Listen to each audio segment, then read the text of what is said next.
Okay, so I want to thank you for being on, and I want to thank those that sent in questions in advance.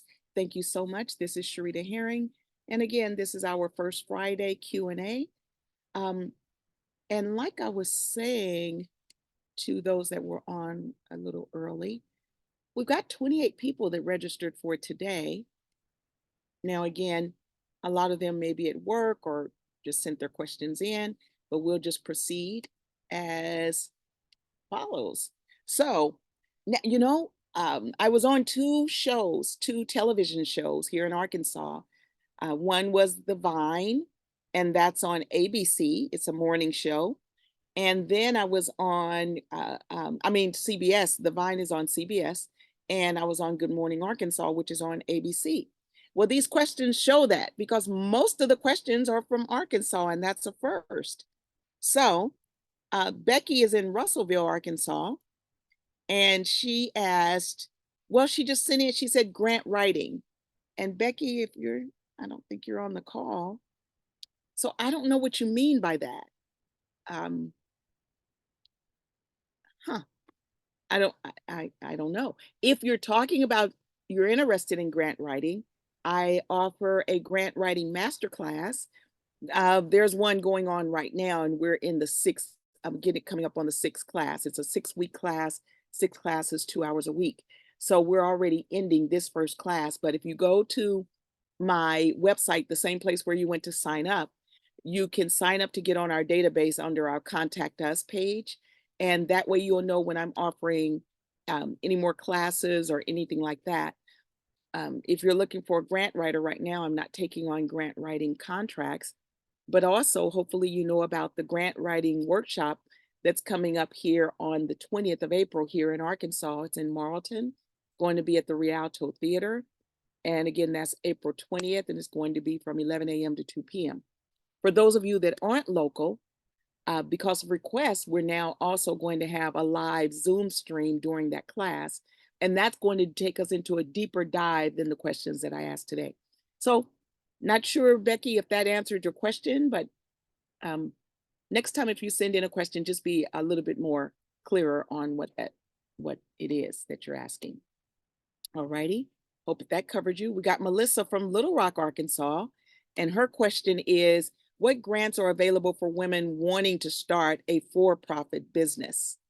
And so, and I'm going to take you guys through some various searches that I do when I'm looking for any kind of grants. There's just a simple search you can do online in Google. That's where I have my best results. So I would type in grants, comma, women, comma, business, and that will even start to show you some funding sources that are available. So, but I do that kind of search. And the first thing that popped up was this Forbes advisor. But again, when you're looking for grants and you're not a nonprofit, just like here, see, though I did that kind of search, what came up was there's funding for women, but it's loans. Like there's a loan that you can get here that's part of up to $6 million, and that's through Biz2 Credit. There's another one on deck, and and usually those loans will be small interest loans, but that's what you're going to mostly find when you are a for-profit, unless you're in a rural area. Now, so this is one, again, this was through that same search, but now this is women's net. And like they say, small business grants for women in Arkansas can be tough to find, but we offer 3 every month. So I wanted you to see this one.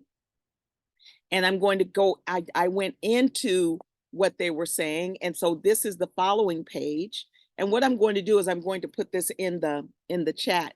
But it says apply for a $25,000 Amber grant. And this is the link. And so I'm going to take you into that. And I'm also going to share this link in the search, in the chat.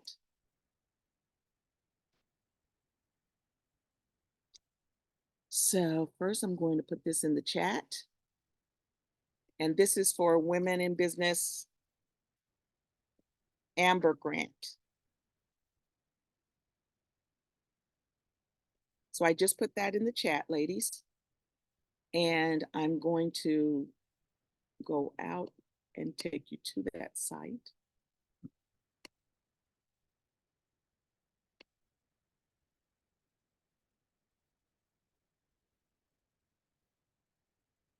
Move my little menu out of the way. Let's see.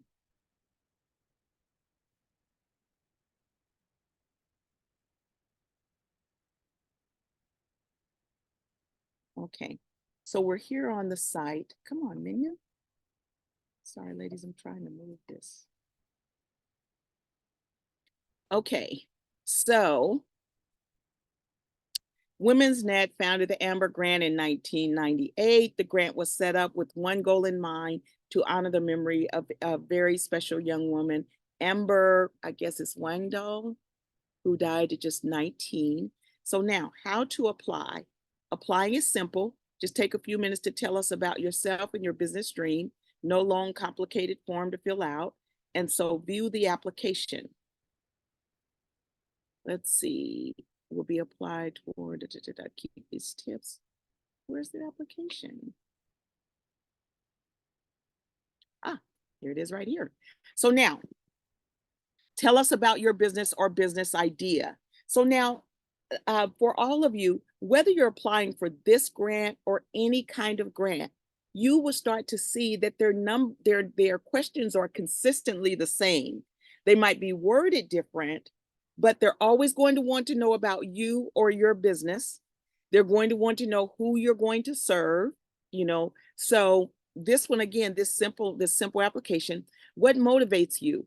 What's the story behind your business? What are the opportunities and challenges? So here you're going to, again, you will be talking about even your past, what you've done in the past, who you've supervised, what your business served.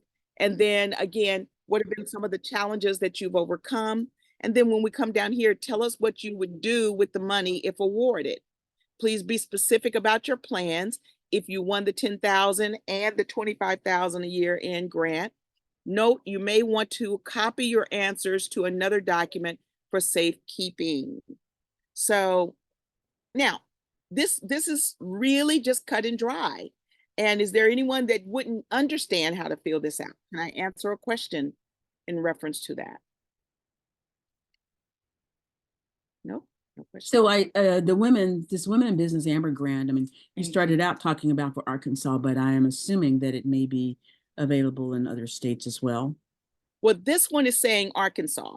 Okay. So, but I'm going to show you how you can go after other grants. But this Okay. one is specific to Arkansas. Since she's Arkansas, I put in, Right. I'm showing that one. Okay. Now, as we move on, if you guys, let's see, one second. Why did that do that? Oh. Now, let's see, this one, Community Heart and Soul, the Community Heart and Soul Seed Grant. And that seed grant is startup money. A lot of people will tell you that you can't get grants if you're a new business. That's not true. There's seed money, there's startup money, and there's particular funders that only want to fund startup entities. So this one, the Community Heart and Soul Seed Grant Program, provides 10,000 in funding for resident-driven groups in small cities and towns. So I wanted to show this one because many of you that ask questions today are from small towns. And so I wanted you to see this one. Now, when you go into this one second. Come on. Let me get there. And I'm going to also put this link in the chat. And I'm going to label it Heart and Soul Grants.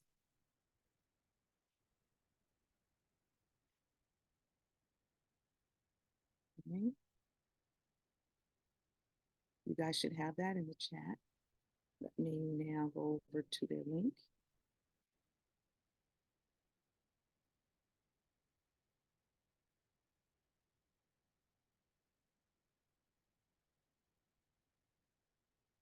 Okay, so these are the guidelines for the Heart and Soul. So let's just see what they're talking about. Let's see. I want to see if it's for a particular area. Heart and soul, form to build. Let's see. Connect, residents develop, statements. Let's see. Economics. Heart and soul experience a range of social and economic benefits. Let's see. Come on. Funding criteria.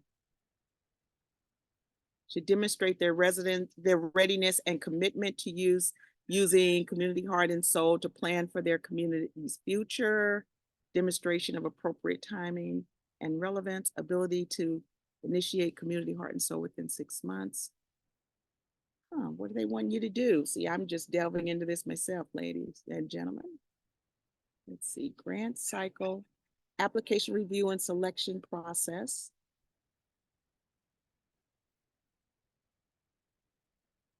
Reviews applications on a monthly basis and will notify applicants of their status following a review.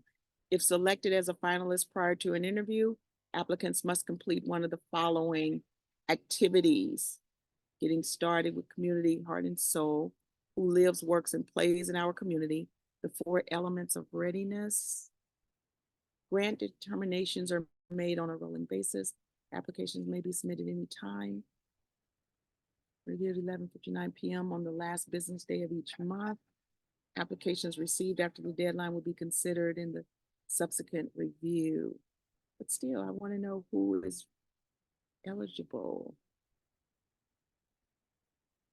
Municipal support, grant agreement, anticipated expenses. Let's see what they're saying here. Heart and Soul have adopted different arrangements for Heart and Soul project coordination, range for partnering. A project coordinator can be a volunteer, conductor. Ensures, on average, community standing. But that's not, I'm trying to do it quickly since we're on borrowed time, ladies and gentlemen. Let's see.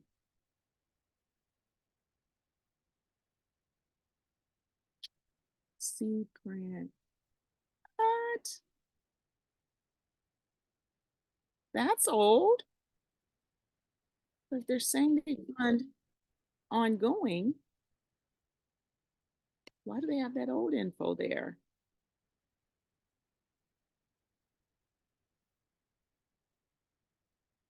You guys, this one's going to take a deeper dive to read in. So I've put that link there for anyone that might be in rural area, small town, because I can't take any longer on that particular one. Let me see if they have something else. 1 second.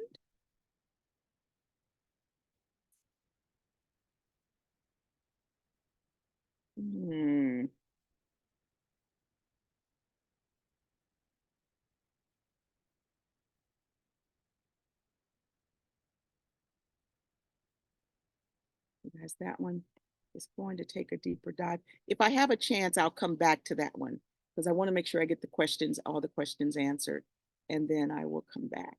Okay. See. Melissa continued her question too. What grants are available for women wanting to start a nonprofit? Um, Again, most grant funders, if you're wanting to start a nonprofit, it's just like when you're going to start a for-profit business. Whether you're a for-profit or a nonprofit, you can also go after a small business loan if you are needing startup dollars until you're able to get sponsorships or grants or anything like that. So let me just do a quick searching and show you guys what I do when I'm just wondering about particular grants. So like you can type in grant, comma, women, comma, business.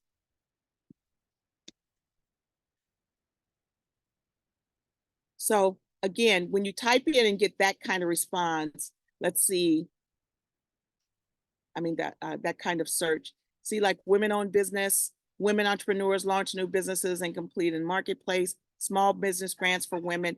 That's the one, the Women's Net, the way I found that one. 45 small business grants for women. But let's look at it, because a lot of times it'll fool you. When you go in to look at these, it'll be small business loans. Now look, the Amber grant, that's the one that I was talking about, is found there. I Fund Women Universal Grant Application is a grant marketplace that specializes in funding and coaching for women owned businesses. So a lot of times people will use that language to get you to come over, but there might be a membership that you have to join or something like that. So you have to really read carefully when you're going after these. Each month, a small business owner can receive $500 micro grant from the Freed Fellowship. Monthly grant recipients are also eligible for a $2,500 annual grant. So these are small grants that are available. Galaxy Grant, which is presented by Hidden Star, a nonprofit organization, is open to women and minority small businesses. Winners can receive $2,750. And so let's just go in and look at what they're saying. Now, because this industry is growing and growing and more people have an interest, anytime there's money available somewhere, there's also going to be scammers. So that's why you have to really look at the applications, make sure they're not asking you for any money, you know, that kind of thing. So enter for a chance to win our 3750 Galaxy. Brought to you, Hidden Star 501. Galaxy Grants only takes 30 seconds to complete. Seems kind of crazy to me, but automatic grant registration, comprehensive list of hundreds of grants and opportunities. So also see, they have things available where you can join them. Exhaustive list of hundreds of funding and financing sources. So they're actually promoting also that they can help you as far as getting linked to grants. So again, that's why I say be careful whether you are just looking for grants or if you're wanting to join, like some of you later have asked me about, Sherita, where can I find grant sources? I'm going to show you the one that I use and that I have found over almost the past 20 years have been the most reputable. I'm not caring for this particular one. Let's see. Empower grants. Female small business owners who are at least 22 years old may be eligible for an Empower Her grant from Boundless Future Foundation. Let's see. See what they're talking about.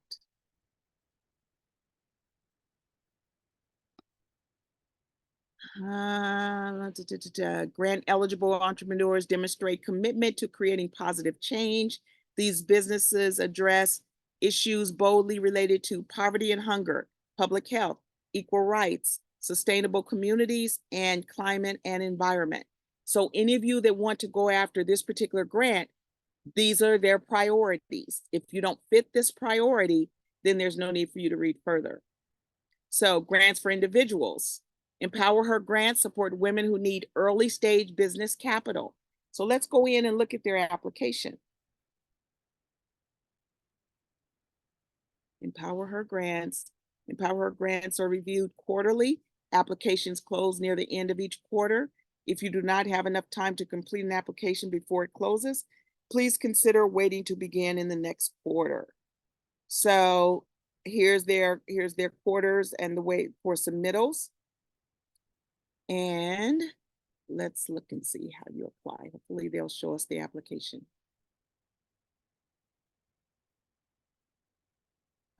I don't want to register here.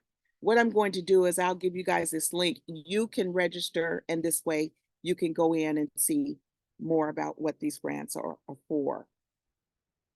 I don't need a lot of mail, any more mail coming to me. So let me put this in the chat.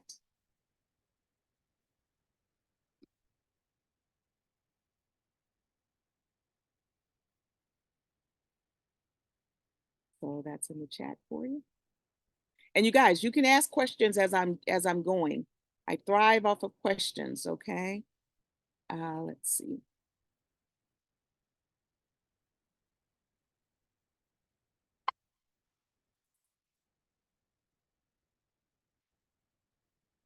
Now, another one of Melissa's questions. So where we are now, it started out, you were looking at Empower Her. grants, and then that led you to this Boundless Futures Foundation? Are these two Mhm. separate things? There, let's back up.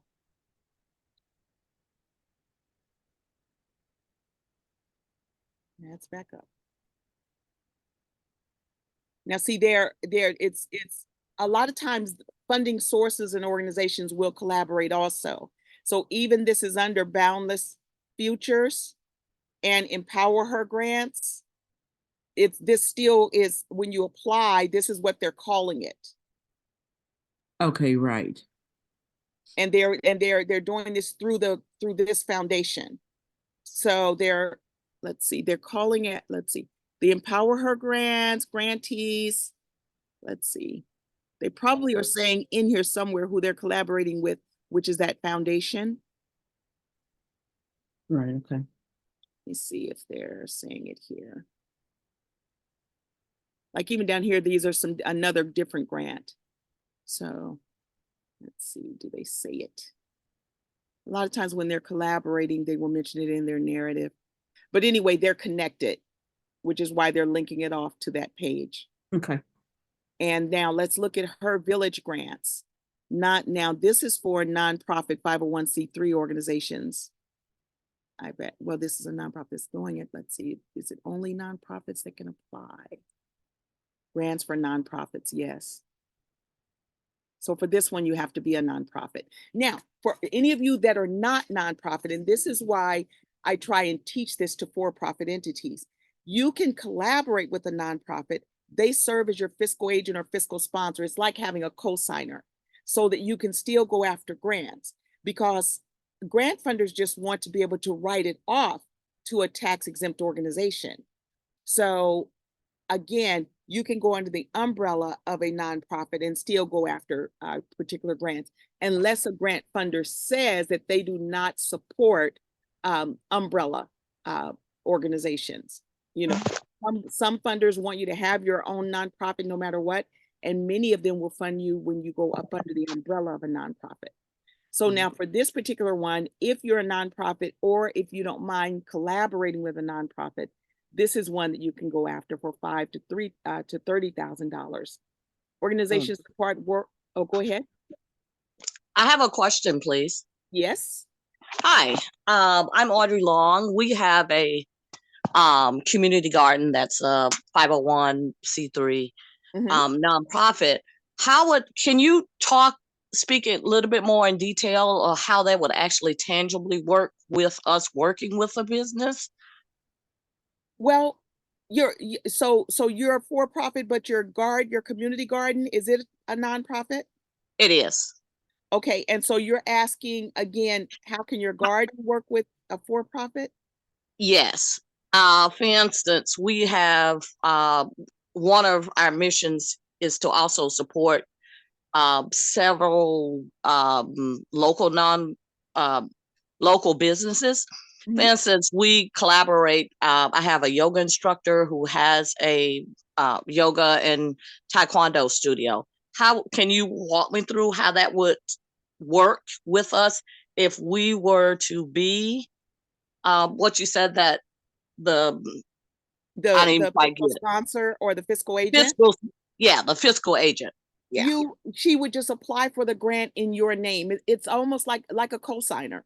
If you're not Okay. able to get the car, but you get your uncle to sign for you, then he's the lead name on the loan, right? Because he's Okay. the one that has the credit that they're Okay. going.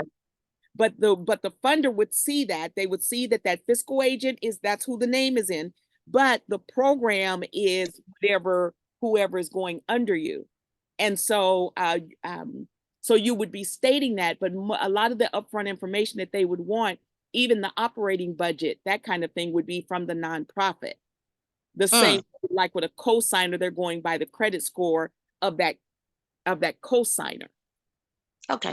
I think that kind of expands our range or something. It's certainly my idea of Well, how we can maybe well, expand. definitely see, because by serving as a fiscal sponsor, the normal range for you to get from any funding that is passing through is 5 to 10%. So that's another way to have multiple streams of income coming in. And we need that. Yeah. Yeah. And Yeah. so there's benefits to being a fiscal agent. The drawback, some people don't like for other people to be looking at their operating budgets. And Okay. so if you don't mind sharing that with the funder and who you are also sponsoring as your fiscal, under your fiscal sponsorship, because then it's a great way to expand your business strategy. Okay, thank you. Appreciate May that. I please Welcome. ask a question? Go right ahead. Yeah, so I would think that the fiscal agent would more likely be the for-profit person as opposed No, to the not. the No? fiscal agent is the funder wants to fund to an organization that is tax exempt. And so Oh. a for-profit is usually going up under a nonprofit to go after funding because they don't have their own tax exemption. So Mm, the fiscal sponsor or fiscal agent I'm speaking of is a nonprofit. okay. Mhm. So, okay, because most times nonprofit, I would think have a smaller budget. Well, So well, they would. that's another myth that people believe. There are million and billion-dollar nonprofit organizations. Your nonprofit and your operating budget can grow based on how well you grow a business. There's no limitation to the size a nonprofit can be. You guys also Mhm. understand that the nonprofit industry is the third largest business sector in the United States. That means the number of businesses, the number of employees. I mean, the nonprofit industry only falls third behind manufacturing and retail. There's no way that the nonprofit industry has that standing if they don't have million and billion-dollar operating organizations. Okay. People believe those myths about the nonprofit arena and that it can't make a profit, but those are just myths. Hmm. Thank you for You're clearing that welcome. up. Good. So now this organization, see, any of their funding still comes over to Boundless Futures Foundation, because down here I clicked on the one for nonprofit. This one under here, their Her Village grant, and the same thing. It comes over to this organization that's funding through this organization. Okay. And so that that particular one, Her Village, they usually they reference like the cycle, like this one, in terms of when you have to apply. Like sometimes grants are released It's down annually, here. but this one is quarterly. Uh-huh. Okay, cool. Uh-huh. Some of them will say open, that you can submit anytime. This one, they're giving you their cycles here is quarterly. Some are biannual, some are monthly. All grant funders are different. Right. So Okay. that's why too, you'll hear somebody say, oh, well, all the grants are going to be gone by the end of December. You got to, anytime you're going to apply, you got to apply in January. That's not true. And so sometimes when a person is under that impression, like they may have only been looking at, let's say, like grants for veterans, or a Mm. lot of grants that are coming out of a particular department with the federal government. And Mm. maybe those particular grants have a January deadline kind of thing. And maybe those are the only grants they ever looked at. So people will speak on things only based on their experience, but that still doesn't make it right. So all grant funders have different funding cycles. So now back to, that was another question, Melissa. Let's see, what grants are available for women wanting to start a nonprofit? And then she also asked, what is the simplest yet most effective business plan model to follow when applying for grants? Let me say this to all of you. If you were starting a for-profit, is there a particular business plan for anyone to follow? That's a question for anyone. If you were starting your for-profit business, is there a particular model business plan that you would follow? Oftentimes there are business plan templates. Exactly. But there aren't any particular one that would help you to, no matter what your business is. Right. So You have to customize it for your own. yes. So that's what I'm going to show you now. You can just type in template Sure. Customize it, and there is always a one page that can give you direction to customize it. Okay, so that is true. So there's all kinds of samples out here, you guys. But it's still important to learn the language of what goes into a grant application, because like if you're just following, let's see, simplest 8 best grant application templates, let's see.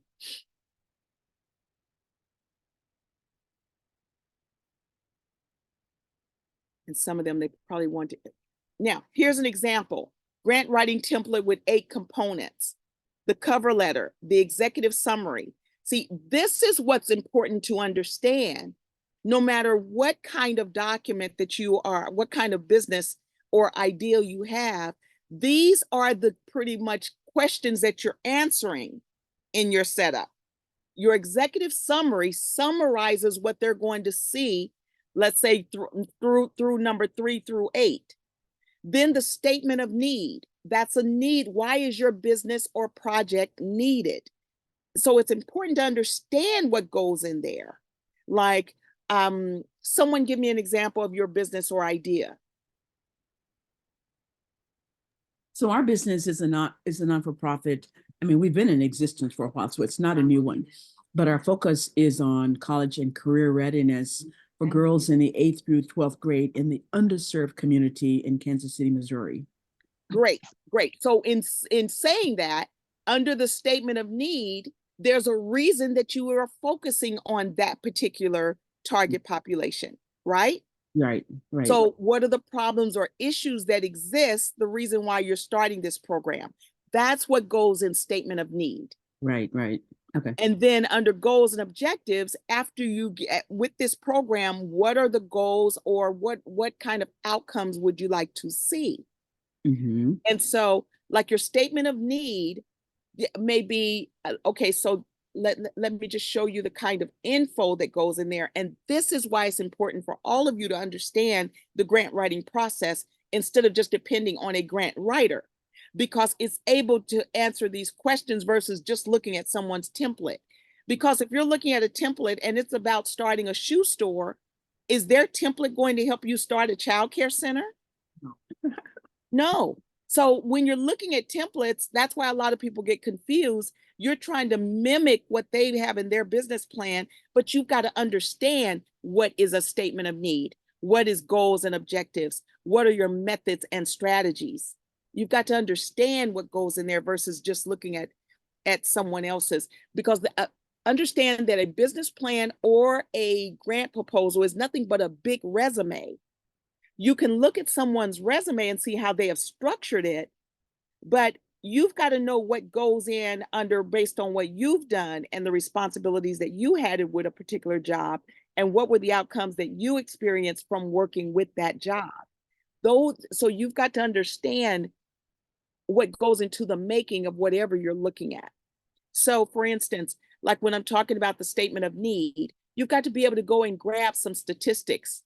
So I'm switching over to a page. And so if we're looking at, and when you're looking at the population of the young girls that you're speaking of there in Kansas City, what demographic is it? So, right, our focus is primarily on Black and brown girls. Okay. So then you're looking to, let's see, like great literacy scores. So let's put in Kansas City.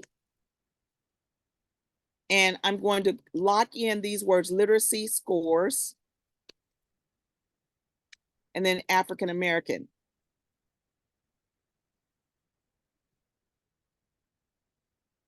Children using educators, Hope National Reporting. Let's see, African American English. Frequently have poorer literacy scores at the end of the first grade than children who, so that's giving you a little bit of what's there. Black adults had lower average literacy scores in 1992 than their white peers. Individuals living in Northeast St. Louis, let's see, teachers, let's see, African American English, literacy scores are complex, let's see, African Americans, preschoolers. That's middle school, right? Right there. So ours are from the 8th through the 12th grade, but yeah, starting out with middle schoolers. Okay. Let's see what it pulls up by adding that. Let's see.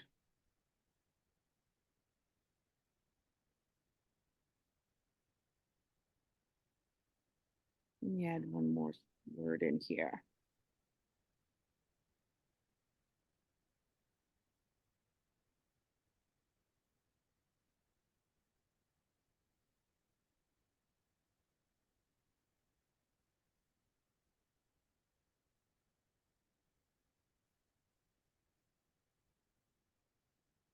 On average, different studies always show, and it's harder, but in most instances, oh, that's a whole report. We don't want that, because oftentimes BIPOC populations are on an average in lower income communities.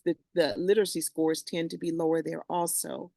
And now, and it's not to say that African Americans can't be as smart or stupid. It's just a lot of times the exposure or what's given to one school district versus another school district. So there are different things that will add to that formula. Right. But let's see. And so I can't think of the fourth one right now, but so it's our focus is Black and brown girls, but we have 4 pillars. And so that's the kind of information that would be or should be included in that template, if you will. So our focus is like college and career, health and wellness, entrepreneurship, and there's a fourth one. All of a sudden, I can't think of it, but I see where you're going, though. Yeah, I'm trying to do it in a rush because of our time, but there's a lot of literacy scores that show that African Americans in school districts, a lot of times their literacy scores are lower. And that's the kind of thing that you would be putting into that section. Let's see. Right. Or, and I don't want to take up all your time, but, one example is, so within the district that we serve, a greater percentage of them, I don't know if it's called, are recipients of free or reduced lunch. So one of the things that we do when they attend our program, we make sure that we feed them, and food is a big portion of our programming expense. So I can see how you can kind of play on those needs and include that kind of information when applying. Well, definitely, because again, that's why when you got the food programs, again, they do the studies and find that still those that are lower income oftentimes are scoring lower. With all of those other factors that are in place. But gosh, why can't I find this? Let's see, large gap in differences in achievement. Because there's so much data out here. For some reason, I'm having trouble this morning. Right. Racial segregation in Black and white test scores. The reactions conclusion match. Let's see, backgrounds in Black and white students in their metropolitan areas. Let me just try one other. Let me just put low income.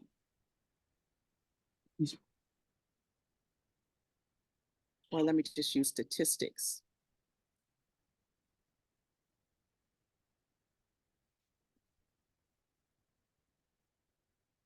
I'm sorry, my chickens are right outside and I have the door open, so.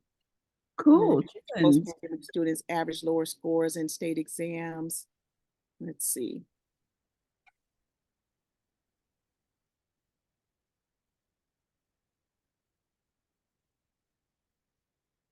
African Americans score lower than European students on vocabulary, reading, and math tests. Black and white test score gap.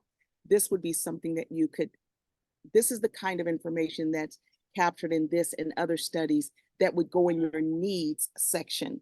So that when you are developing your business plan, like she was asking about a template, again, it's more important to understand what goes in there. So this is the kind of data, just an example of what would go in that needs section. Then, I don't want to get too far away from over here. And then the goals and objectives, what you would talk about once you understand the needs and the test scores, then what's your goals and objectives? in that section is where you would include that your goal is with your 20 students, if that's how many you have, to increase their test scores and literacy scores by 20%, 50%. Because and then the methods and strategies, what is that going to be? That's where you're going to talk about that you're going to have your tutoring program every Monday, Wednesday, Friday from 2 p.m. to 4:30 p.m. And you're going to be testing them or tutoring them in math and English and science and yada yada. Whatever you're going to be doing, that's where you're talking about it there in number 5. Then in number 6, plan of evaluation, that's where you're going to show how are you going to evaluate whether someone's test scores went up or not, or their literacy scores. And so you would talk about that you're going to test them in the beginning, you would test them in the middle of the programming, and test them at the end of the programming. And that's where your plan of evaluation would show up. And Right. then your budget information comes from who are you needing to pay in that, who's going to be volunteering? How much money do you need as far as supplies? Is there a cost to rent the facility you're going to be using? Or will you also have to pay a security guard that's going to be opening and locking the building? This is where you're thinking through what all goes in there. And then the organizational background is where it talks about who are you and what has been your past experience to show that you can run that kind of program. And then who else is working with you and what's their experience. So the organizational background is pulling from the resumes and experience from those that's going to be working within the confines of the program and service. So that's what these 8 things are talking about. And then they're giving you examples of how you can develop that. So I'm going to give you guys this that will give you a start. I'm putting this in the chat. Come on. No, that's helpful. Thank you. Great, great, great. So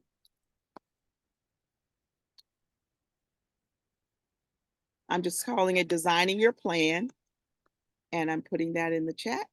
And there you go. Okay, next question.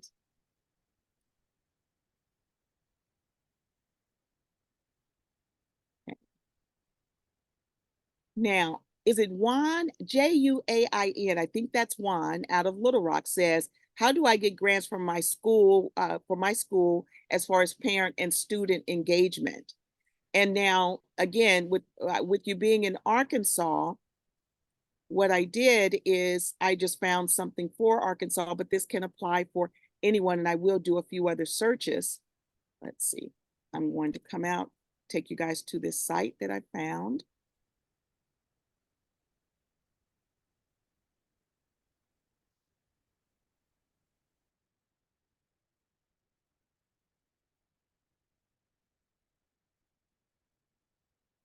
So here, these are grant opportunities available. Action for Healthy Kids, and then Adopt a Classroom. These are different kinds of grants you can go after, depending on what it is you're wanting to do in the classroom. There's even teacher scholarship grants. So this page gives you all kinds of grants that you can go after. The Classics for Kids Foundation, empower young people to shape positive futures through music, build sustainable stringed instruments,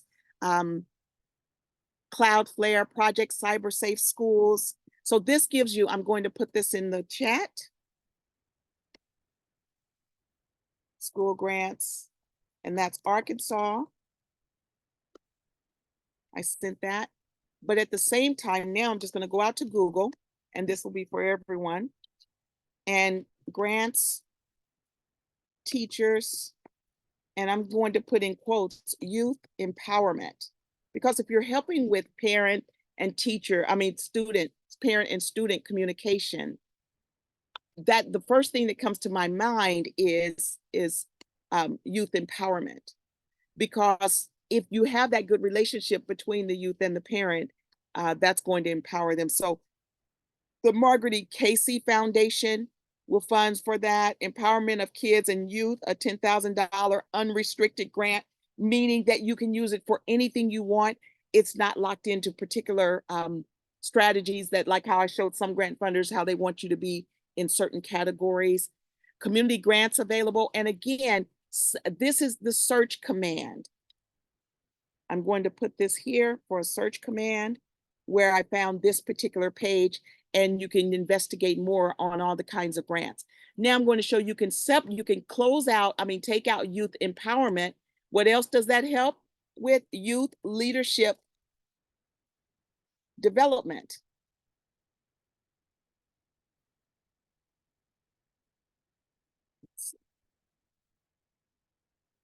And again, I put quotes because it locks those words together. So that's also helping with their leadership skills. And that brings up a whole nother pot of money.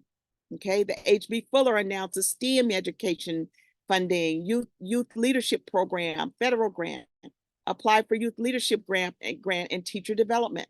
So these are more kinds of grants based off of the search words that I call tickler words. So I'm going to put this search command in the chat for anyone that wants to look for that kind of funding. Okay, next, the next question.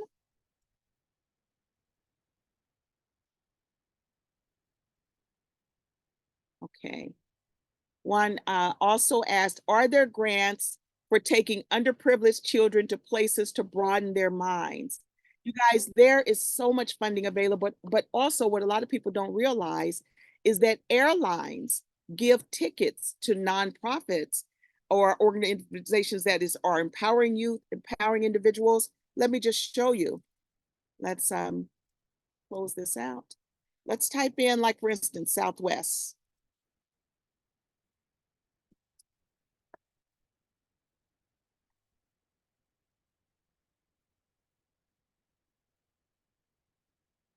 And ticket donations. See this community outreach? They will give vouchers for your program for you to travel with youth. Okay. So Southwest gives all kinds of tickets away, airline donation. But if I just type in airlines and vouchers, because most airlines do give vouchers. Okay. See, American Airlines, Frontier Airlines, Southwest. Okay, let's see. Jackie, you have a question? Yes, your hand is raised, Miss Jackie. You there? Jackie, can you unmute yourself? Or were you just in agreement since you do the tours? No, here I am. I was just Hi. asking, hi, I'm driving. I was just asking if you could put that in the chat, that particular one, because I'm gonna hone in on it. Okay, so you mean the search command? Yeah, for the vouchers, yes. Okay. Thank you. You are welcome. So I'm putting in free sponsorships for airlines, and I'm just putting in search command. Wonderful. And I put that in the chat. So again, even how to donate miles, and there's American Airlines donate 10 mile. There's just all kinds of funding that's available and sponsorships that are available. Okay. So next question, and you guys, if I go over, I'll stay on. And for those of you that have to get off, it will be recorded. Let me go to the next question. And that question is from Terry in Rancho Cucamonga, California. I feel that there is a need for a collaborated mentoring program for women and youth. Could an effort like this be a nonprofit? Absolutely.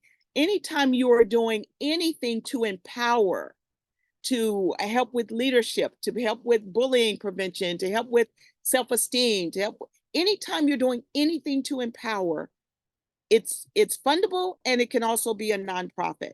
So again, let's just put in grants, comma, women's empowerment.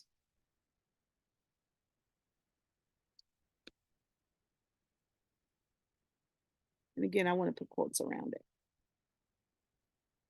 And that's why their grants are available, because they know that there are nonprofit women's organizations that's what their focus is. So nonprofit grants for women and girls, organizations that award grants for women's empowerment small grants program, what we fund. So again, it's all fundable. Now let me just type in nonprofit, women, girls, and empowerment. And it should bring up different organizations that are nonprofits that empower women and girls. Empower Girls, this is their organization. Girl Rising is another one. Womenforwomen.org, empowerhernetwork.org. So see, I mean, there's thousands of women and girls empowerment nonprofit organization. Girls on the Run, Girls Inc. of Los Angeles, Prosperity Candle, Empower Her Institute, and on and on and on. Okay, let's see.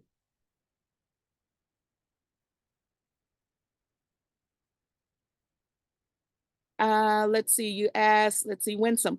I put quotes around, you asked in the chat, the quotes lock the words together, because sometimes if I just did women's empowerment and they weren't in quotes, then it'll bring in a lot of other stuff, because it separates the word and it's just pulling the searches that have the words anywhere in their narrative, but that still doesn't mean it is specifically women's empowerment. It's just pulling all of the different sites that have those words. So I lock it when I want to keep those words together, like bullying, bullying prevention, gang intervention, youth literacy. You know, when I'm using two words that I want to stay together, I put quotes around them. Okay. Next question was, let's see.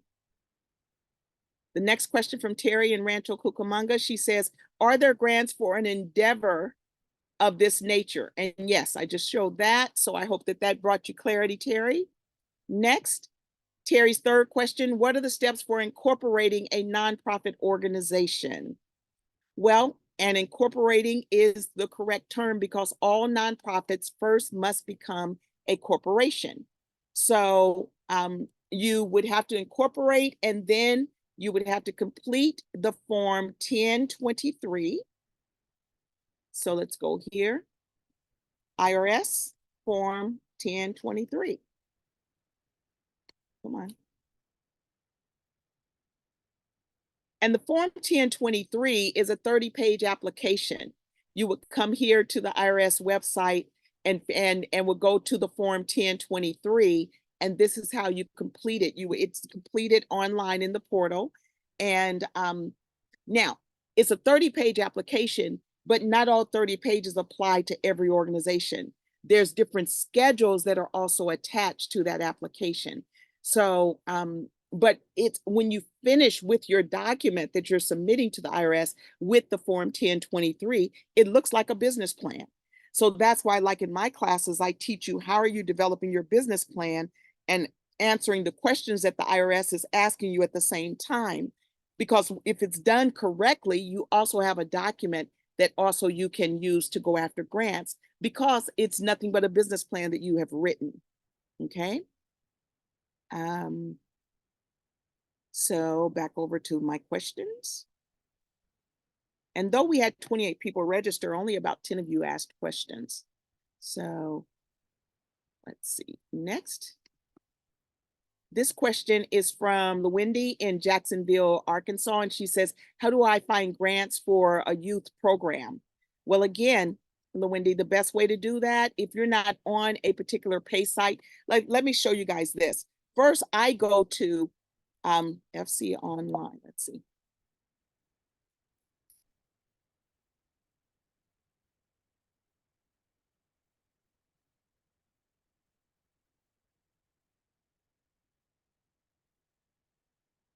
I use, this is a pay site that I use, and it's the Foundation Center directory that is now Candid.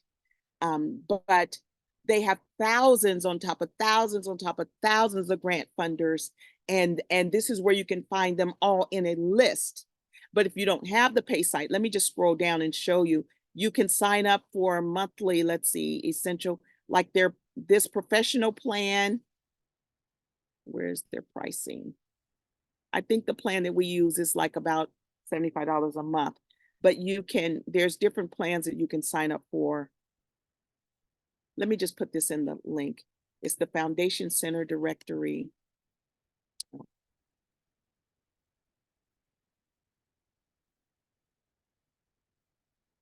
want to give you guys all of this because I think it's putting all this up because I'm a member. I just want you to be able to go to the .org.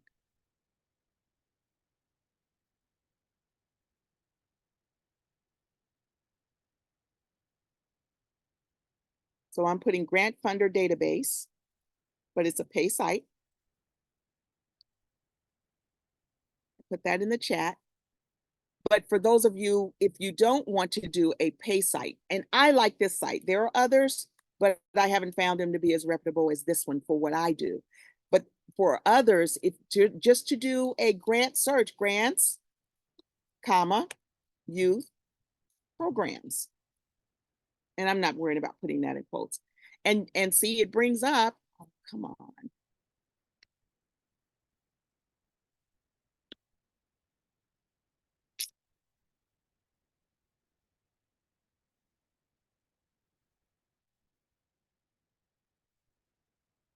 So whatever you're searching for, there you can find grant funders for it. As simple as this. See, it's not finding the grant funders that may seem difficult. It's knowing how to answer the questions that they're asking you. And again, that's why I'm doing the workshop that's coming up on the 20th and why I do my master classes. I'm showing you how to answer the questions because it's not hard to find grant funders. And so they're here. Any questions as I go through these? Anyone?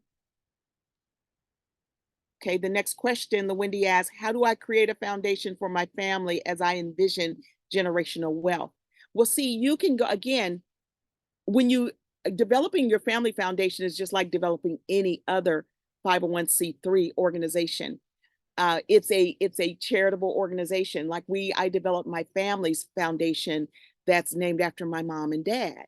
It does the same thing as any other public charitable foundation. We just named it after my mom and dad, and my family and my sister and I run this organization. So it's rclgfoundation.org. And it's separate from my Philanthropy Alliance. But this is our family foundation. And my sister also, when you go to programs, she had been teaching praise dance for probably 25, 30 years. So my sister right here, Chris Kelly, and you'll see me down here, which is here. She also has the praise dancing, and it's called the Heritage Dance Ministry. When you click here, it goes over to her praise dancing. So see, all of who you are and what your family does can exist up under your family foundation. You might teach knitting. Another one of you may love to skate and want a skating program for after school with youth or whatever. But all of your programs can fall up under your family foundation. Now, as I'm speaking, anyone have any questions? No questions? And so like my brother-in-law, he has always mentored young men. And so when you go to like even the photos, you will see that we have a young men's mentoring program. My sister has the Puppet Master program. This is the praise dancing. We have arts and crafts under the foundation. And yes, and that's my brother-in-law. He takes young people fishing. We have the again, that's the young boys under the Heritage Dance Ministry. He has a reading program for young men. And again, that's the fishing program. So all of your passions can be under your nonprofit as you empower others. And so, LaWendy, this is just an example of how you can have your family foundation. My family foundation is collaborating with me here in Arkansas as I develop the land. We're redeveloping the land that was once my family's land, but we're developing it and creating community programs to exist on this land. So I hope that you guys, you were seeing all this, right? I didn't have it where you couldn't see. And see, that's my brother-in-law there. And this is where he's in a class with bridging the gap between law enforcement and youth. Okay. I can see it now, but before it wasn't being shared. Oh, okay. So I'll go back through the pictures so that you guys can see. Again, your nonprofit should exist and be all of who you are and what your passions are. And that's why I always say be careful in how you name your organization, because you don't, that's why the YMCA rebranded themselves, because keeping it as Young Men's Christian Association, but they're Right. doing all these other things to empower young girls, families, seniors. So now they just go by the Y instead of YMCA. So that's why I say watch how you name your organization, or you're going to end up rebranding if you locked yourself into one thing by your name. Okay. Any questions, comments? So again, that's through the photos at my family foundation. We even had a 15-passenger van donated, and that is helping with the. It was a brand new van donated, and it helps get youth around, but it takes the dancers to programs and all of that. So that's how you can have your family foundation. Okay. Any Hi, questions? Yes. Sherita. I didn't get to write my question a little bit earlier, but I'm really liking these search results that you're getting. Good. So our South Arkansas, I'm here in Pine Bluff. Our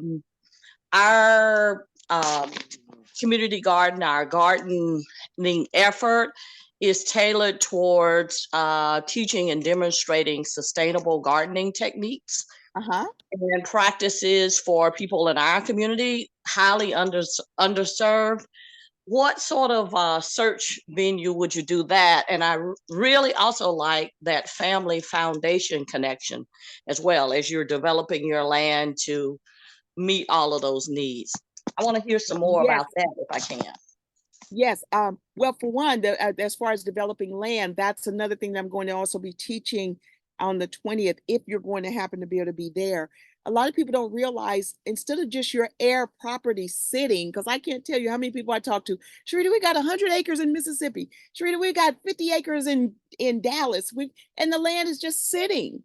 When you could have a nature program, you could have your own 4-H program, you could have a horticulture program, your community gardening could expand to using your family land and even leasing plots for everyone to have their own garden, and that's bringing in revenue.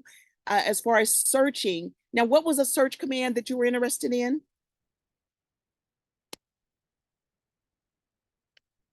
Audrey, was that you speaking?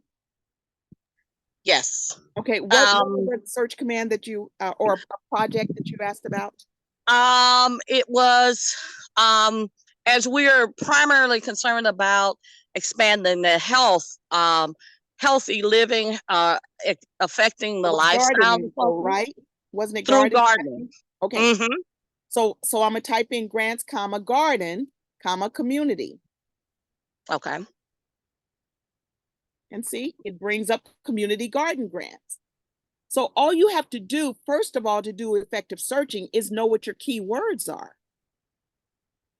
Okay. Right.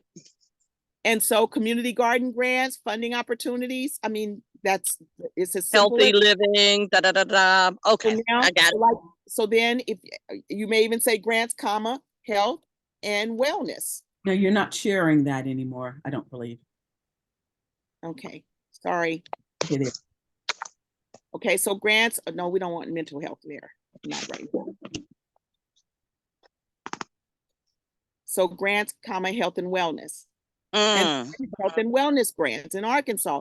And see, it keeps bringing up Arkansas because I'm in Arkansas.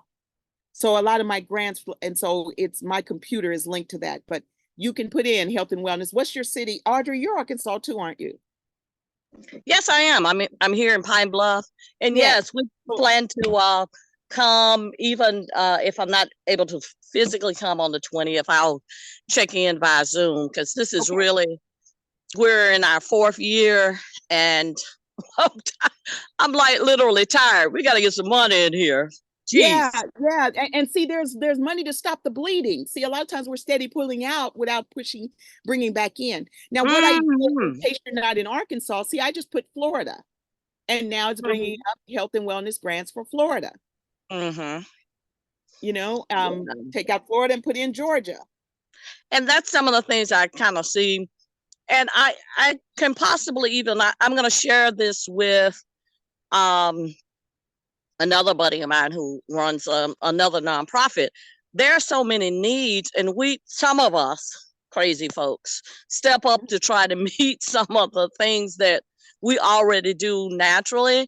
But in terms of having the, let's say, management and experience support or something here, that's some of the things that we're really lacking.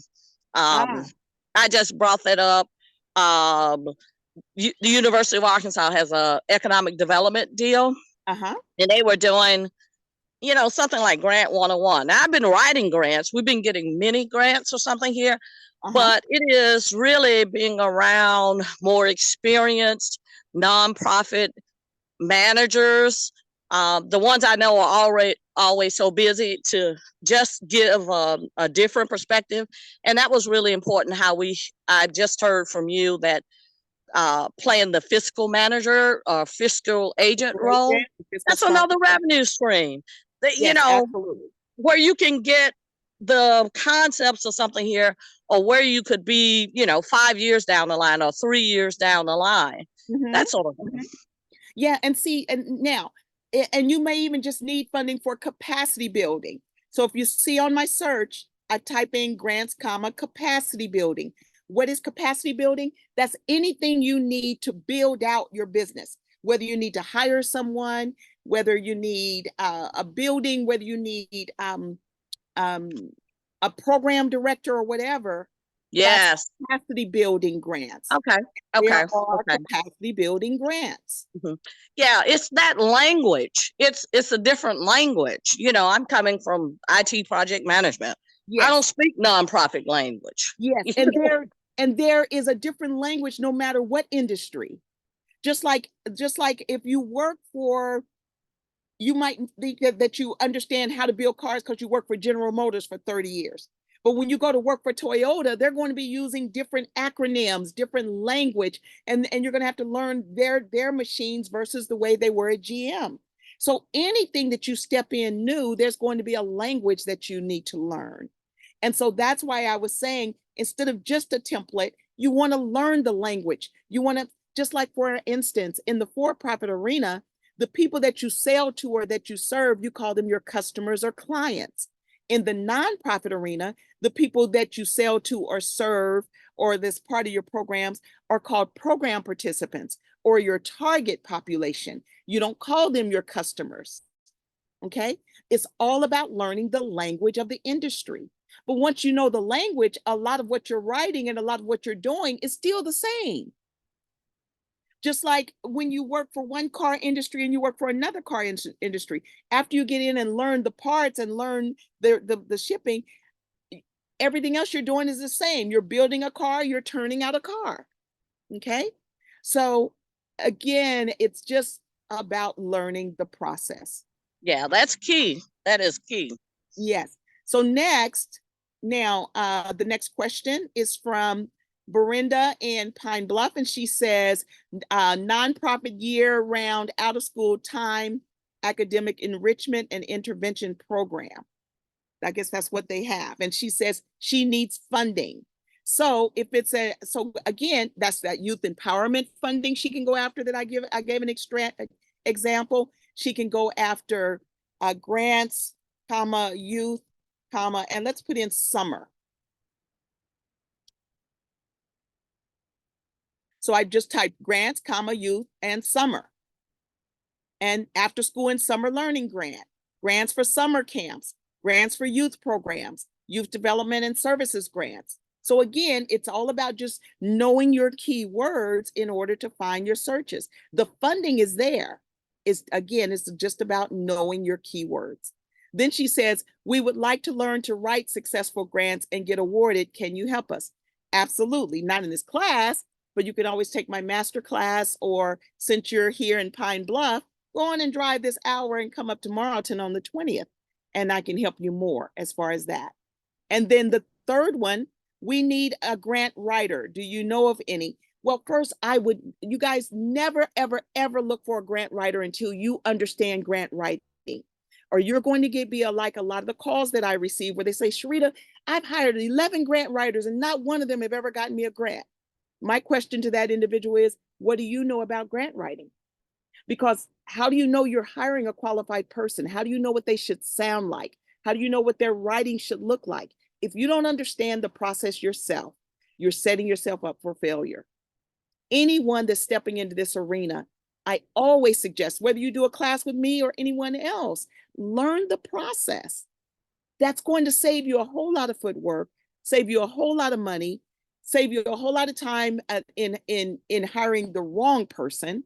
Learn the process. The same way in the for-profit arena, you learn how to get your own money first. Then once you start getting in revenue, you can hire a grant writer or whoever else. But believe me, it'll help you more when you know the process. The next question is from Juliet in Corona, California. What's a resource to find grants? Well, that was that Foundation Center directory or candidate that I already put in the search, in the chat. And then Linda out of Chicago, Illinois asks, which is better to get, a 501c3 or an LLC? Well, my question would be first, Linda, if you're on the line, please chime in. What are you going to do? See, for me to answer that question, I need to know more about what you're going to do. But if you're empowering, if you're teaching, if you are doing housing or whatever, then yes, be a 501c3 so that you can get grants also. If you're not, if you're doing just a business just to make money, you're not empowering, you're not teaching or whatever, then do LLC. That's the best way I can answer that question without knowing what your services are. Okay. And then Deirdre out of Brinkley, Arkansas asks, entity has been statutorily dissolved at the state and the 501c3 revoked due to not filing paperwork. Okay, so are you asking, so you're saying should or could the entity reapply as the same name? If you're not renewing that particular organization, no. But let's say that your organization is called the Sherita Herring Inc. and it's been dissolved or revoked. You can also develop Sherita Herring Foundation or Sherita Herring International Foundation or Sherita Herring, Corporation for Betterment. Add a few words to it, and now you can keep your brand and go on and get your organization going. Did someone have a question? No question? Where would you recommend looking for funding for a 3-person elderly home? Well, again, you can do a simple search like I've been doing in Google. Let me just show you an example. You can type in grant, and then you can type in senior living even. And see, without me even finishing typing, look at all the categories. Grants for senior living facilities. 37 Arkansas aging grants, assisted living conversation program. HUD awards 160.1 million in grants to create and preserve. And then down here tells you more about the elderly person, 62 years old, HUD grants 31.5 million for senior housing. Grants for assisted living. So again, just do that kind of simple search and it will start showing you what kinds of grants are available. So second question was, let's see. Where did it go? Oh, that was her last question. The next question, April in Stone Mountain, Georgia. How do I apply for a grant? Well, I've been talking about that throughout, so I think I've answered that. Do I qualify for a grant? I don't know, April. I don't know. You say, do I qualify for a grant? But hopefully, because you've watched how I've done the searches earlier and talked about the different organizations, then that lets you know. If you're on the call, April, can you chime in? Because I don't know how else to answer that question. So I'm sorry about that. Maureen in Daytona Beach, Florida. How can I set up an LLC? Well, we set up LLC. Oh, and that's your next question. I need help setting up by 3/4. Looks like you're saying by March 4th, but we're past that. Let's see. Do you have free consultation? Well, my only free consultation are these first Fridays because I receive so many questions and even emails and even in my messenger. That's why don't messenger me, you guys, with questions because I have so many that come in there. I almost don't even check messenger. Please, if you have questions, either sign up for the free Q&As that I do every first Friday. Other than that, you can go to my website. I do have coaching sessions. It's $25 for 15 minutes, 75 for 30 minutes, 150 for an hour. Other than that, get on here or submit your questions. Do you have the recording from the BMMF that I just spoke earlier this week with the Billionaire Mastermind Forum? I don't have that recording, but Maureen, Karen Creasy should have that recording. And thank you for being on that call. How can I pattern a brand name as well as get a grant and grant writer? How can I pattern a brand name? I'm not sure what you mean by that. And get a grant or grant writer and a grant writer. Well, I don't know of any grant writers to send you to. I no longer do that because if someone ended up being disappointed in a grant writer, I kept getting those calls. It's almost like introducing your friend to your brother, and then something goes wrong and you got to keep listening to all the conversations and complaints about what they have about your brother. I don't want to get those. So I no longer do any referrals. All I can suggest is that you take my grant writing masterclass or send or get in on the class that I'm teaching on the 20th. You can log into that via live Zoom. Okay. And then Beverly from Tampa asks, I just got my approval. Yes, Beverly, I heard that when you first got on the call. And then you said, you asked, you just got your approval and you, after filing last year, would I need to file a tax form this April or next year? Now, or can I, and so the question to that, now I'm not a tax person, so I'm not stepping into this very far, but on the IRS website, it says the corporate tax return is generally due by the 15th day of the 4th month following the end of year, your corporation's end of year. So if you're on a regular tax year, Beverly, from January through December, then 4 months later, which is April, by April 15th is when you need to file your 990. So I'm assuming that yes, you do need to file it, but again, I would refer to a tax person because I don't even answer my own tax questions. I have my CPA that I deal with as far as that. So, and then you say, can I write off business expenses from last year under my LLC if not forming my LLC until this year? No. If you're not an LLC at the time, whenever you had expenses, you cannot write off those expenses. It's after you start your LLC or your entity, whether it's a corporation or S Corp, that then you have those write-off expenses as that entity. Okay? Okay, I think what I don't know if that part was me, but that last part of the question. I guess what I thought was kind of weird was that I got the approval March 20, the date of it, it says March 22nd, 2024.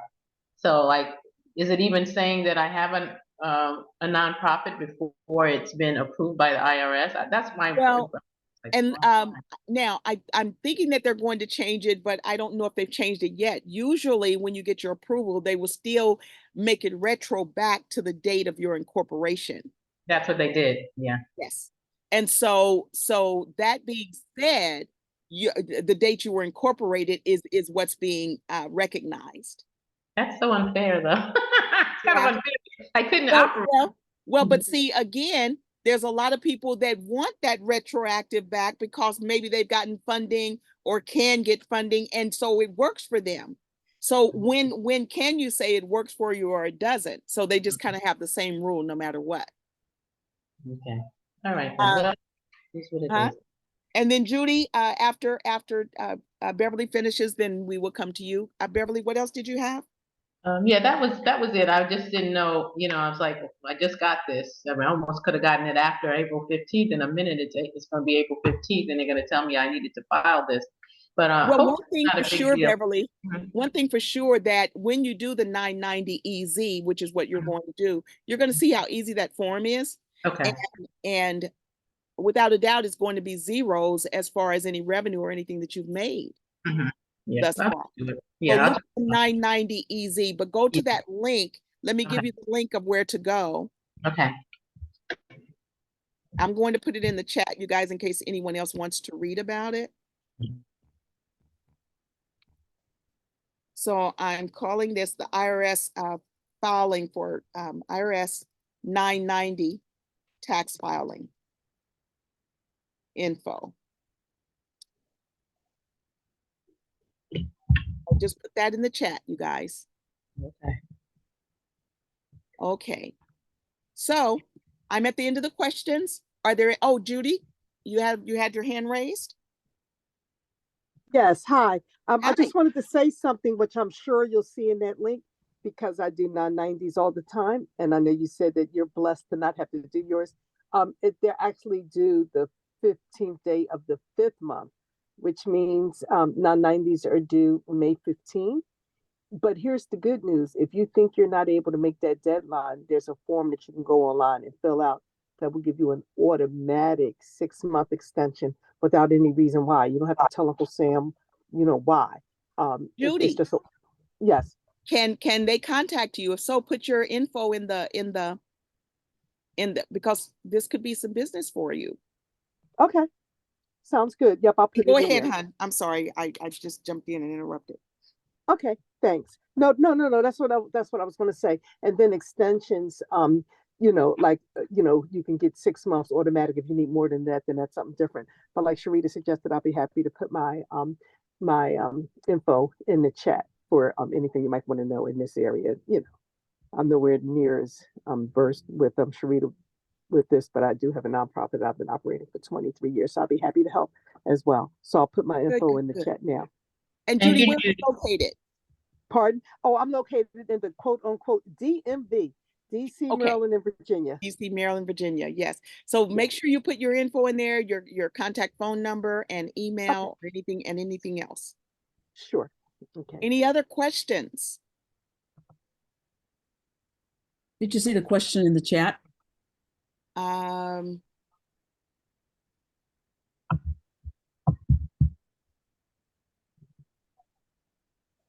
Is there a grant available that would help me turn my present home into a location to serve women? Absolutely. I am planning to relocate, but I do need money out of my current home in order to do that. Now, it depends on how you structure, okay? Now, because most grant funders want to see that the nonprofit has ownership of whatever property that they're going to invest in.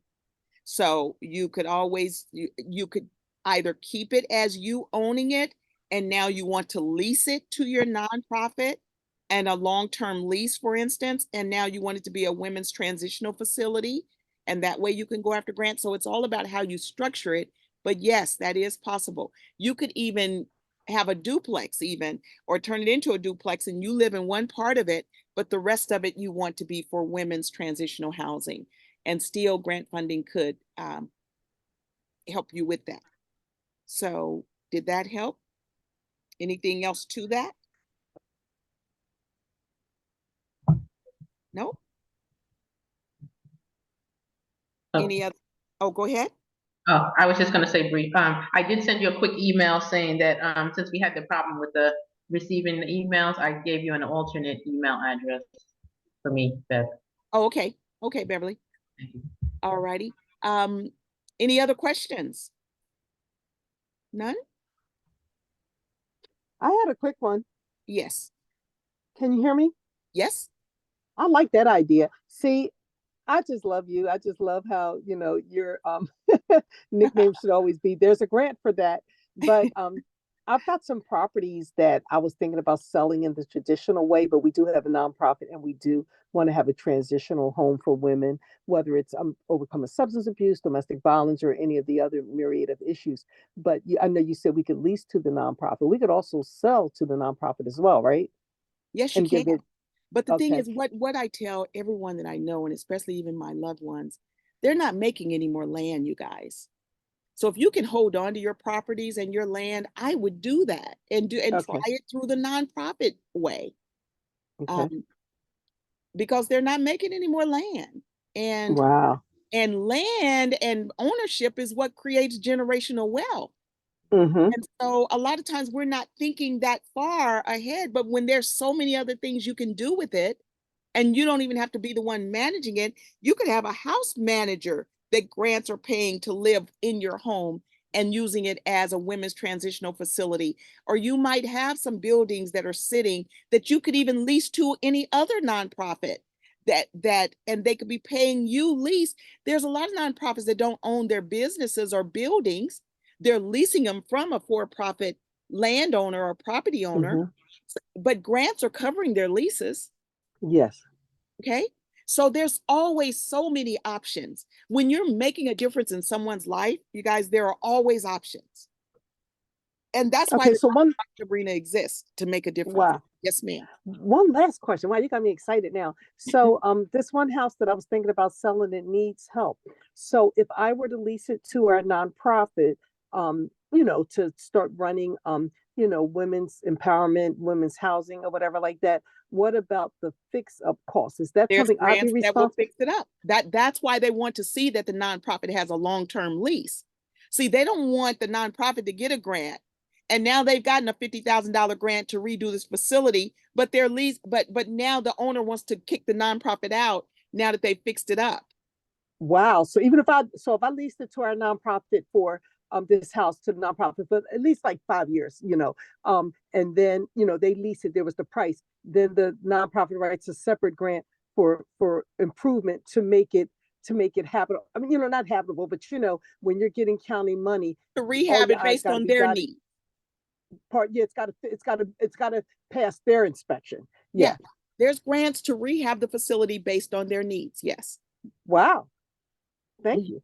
Mhm. Thank you for the person who asked that question. Are there That was any other questions? And you guys, Judy put her information in the chat, so make sure that you get that out of there. yes. Okay. Are there any other questions? I just want to thank you, Sherita, for answering the question regarding leasing or selling your property for like a transitional home for women. Good, good. Well, there's again, just like my property here, I want to eventually put it like 4 tiny houses on my land for emancipated foster youth. Because where do they go when they're between that age of 18 and 25, where a lot of our family members can easily go home or get support from auntie or uncle or go back and live with mom and dad? Where do foster youth go? And they're becoming the new prison system enrollment because they don't have support. And so that's something that I want to do, and I'm definitely going to write grants to do that. I'm writing a grant now to rehab the old house that's here on my land where my grandmother and her siblings were born. I want that old house to become like my community center that's here on the land. And so I can't write a grant to build me a house here because that's for me personally. But everything that I'm doing program related, grants can cover that. Yes. Okay. So, any other questions? If not, I want to thank everyone for being on. And of course, this recording will be ready as soon as it populates. I'll send it to everyone that's on this database. And we can go from there. 1 second, you guys. Hi, Maria. I'm just closing off this call. Were you guys going to bring over the wood? We work tomorrow, or unless you wanted it today. No. Either time is great. Okay. He wanted to know how much you need, though.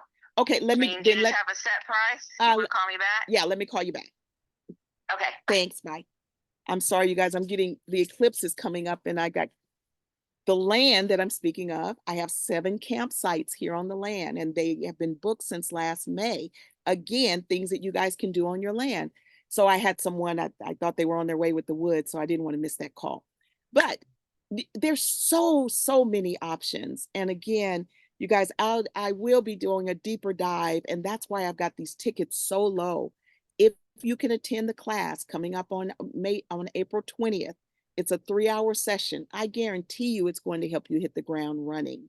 And then for those that don't, then you can always take any of my other classes. But the way that and the information I'm going to share, I think is going, no matter who you are, no matter how advanced or not advanced you are in this arena, the way I'm going to teach this class, I know is going to help you to start moving forward. So if any of you are thinking about attending the class, the price goes up after the 10th of April. Right now, you can get tickets for $15 if you're going to be there in person. If you're coming on Zoom, it's $10. So please, if you're going to do that, catch it at this lowest price. And any other questions before So I on let you April 20th, since Uh-huh. I would be doing it via Zoom, what's the hours from what time to what time? 11 a.m. to 2 p.m. Central. Okay, also, can you answer here the cost of your masterclass? The masterclass right now is for the grant writing is $350. It's normally $650, but I'm still offering it for the $350. And if you're wanting it for nonprofit development, it's $399, normally $650. The nonprofit class starts next week. If anyone is interested, it's on Thursday. Let me take you over to the site. And it's for 6 weeks, 2 hours each week. And when you leave the class, you will have your paperwork done. And I'm reviewing and editing your document as we go. Beverly, did that class work for you? Yes, once we got finished with the class, we were filed, any questions were answered. It's just thorough, very thorough, and well, you're always generous with your time, and you make sure that every question is answered. So yeah, it's definitely excellent. And then from there, I went on to the grant writing class, which was also excellent. So yep, certainly do recommend it for sure. Yeah. So this is the grant writing class, and you see we still got the fee for $350. And then if you're interested in the nonprofit development class, now this class starts next week. We were going to start this week, and that's why when you're looking at the schedule, you see it for April 4th. But because of the eclipse coming up, and then 2 of the people that were going to participate are going to be out of town, we're starting it next week on the 11th, and it'll stand past the week after May 9th. But again, this class is $399. So I'm going to put both of these in the chat in case someone's interested. And this is the nonprofit class. Sherita, Yes. just one quick question. This is Winsome Jones, of course. Yes, When I spoke with you yesterday, I think you mentioned something that you're having on Monday. Am I correct, or is it Thursday that you were referring to for the Thursday. not-for-profit? It's Thursday. Yes, it's starting Okay. Thursday. Mhm. I would say Okay. if you're going to enroll in it, that you should enroll no later than Monday Okay. for the class that's starting Thursday. And Okay. the So April. how do I enroll? I just put the link in the chat. Okay. One for the nonprofit masterclass that's starting next week, and then for anyone that needs info on the grant masterclass, I put the link there. And then I'm putting the Rialto grant class that you can attend either in person or via Zoom. I just put that in the chat. Okay. Okay. Any other questions? Well, all righty. Well, again, I want to thank all of you for being on, and thank you for participating. For those that didn't get to participate, sending in your questions and listening to the recording, thank you very much. And please, you guys, please share this, but be clear on your questions so I can really answer your questions thoroughly. Even if you're not going to be on, just be real clear on your questions so that I can do a good job in providing the information that you're needing. For all of you, thank you. Thank you again. I appreciate that you're on, and you guys have a great weekend. And join me on Facebook if you're not there. I do a lot of sharing on there also. So go to Beverly Hills to Barnyard, Beverly Hills to Barnyard. Join me on Facebook. It's Beverly Hills to Barnyard, also on TikTok. Any other questions? If not, going once, going twice. Just want to thank you, Huh? Sherita. Thank you. Thank Eclipse. you. Thank you. And thank you, Beverly. Yes, I'm excited about the Eclipse. We even have Eclipse t-shirts. If you guys haven't seen me dancing, we got Eclipse t-shirts right here. Mhm. Wow. And they are exclusive to the Beautiful. Barnyard. Cool, And so you guys, thank you again and have a good one. Thank Thank you. you. Great Talk Bye-bye. weekend. soon. Bye.